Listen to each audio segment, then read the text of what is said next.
because I'm getting ready to write the second draft, the rewrite of the Sirena, A Drag on America script. I had an inkling to do something I haven't done before, which is to take the old script, retype an outline based on the scenes that are there, and then more or less cut each individual beat or scene or group of scenes, if you want to call it, and physically tape them, organize them in order. With the plan is to move them around, right? Try to fit them together. I have to vastly shorten the script. It's 137 pages right now, and it really shouldn't be at most more than 110, ideally 100 pages.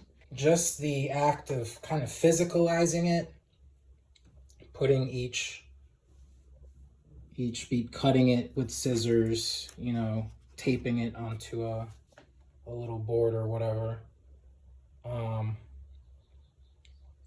It gets the juices flowing. I think if you're stuck on a rewrite, writing anything really, whether a script or even just an article, sometimes stepping away from the screen, I think it gets new ideas. It gave me some new ideas that I've noted in another document. I have like a running document of changes I want to be doing.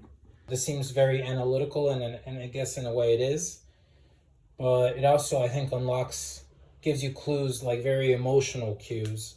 As I was taping each scene, I would really kind of like Marie Kondo style, like certain ones sparked more joy than others. I would get really excited. I'm excited about how the movie more or less climaxes and ends, but this early part of the Act 3, you can even see like some steps are more bloated than others. I feel less. I feel like these are more just transactional, trying to get through the plot. And even some of them, I tried to note in all of them, what happens in the plot, does it deepen character? Some don't deepen character.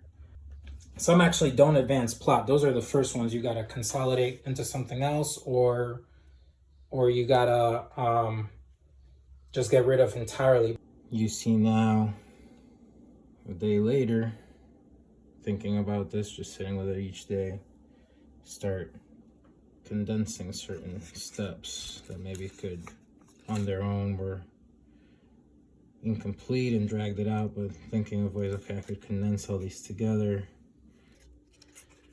A little bit of dialogue that came to me while doing that, post it here. An extra element to the story that someone gave me feedback. Eventually, I realized that the outline starts to get a little unwieldy as I add all these notes and move things around. So even before I'm done with my menu of changes and improvements that I'm working through, I take a pause to retype this up with the notes incorporated in a new order. The plan being, after I'm done, I'll reprint the new version of the outline and then work through these changes again, adding notes by hand, etc. And now I print them again, and because they're a little bit longer, I printed them in smaller font so that it could fit in each of the arcs folders, although I might have overdid it a little bit. Here we go, ready to add more notes and more edits. And actually, it being small leaves a lot of room for extra notes and edits here, at least for the first act, which I did simplify a lot. So onward to the next round of edits, and we'll probably be retyping this again at some point before jumping into draft 2.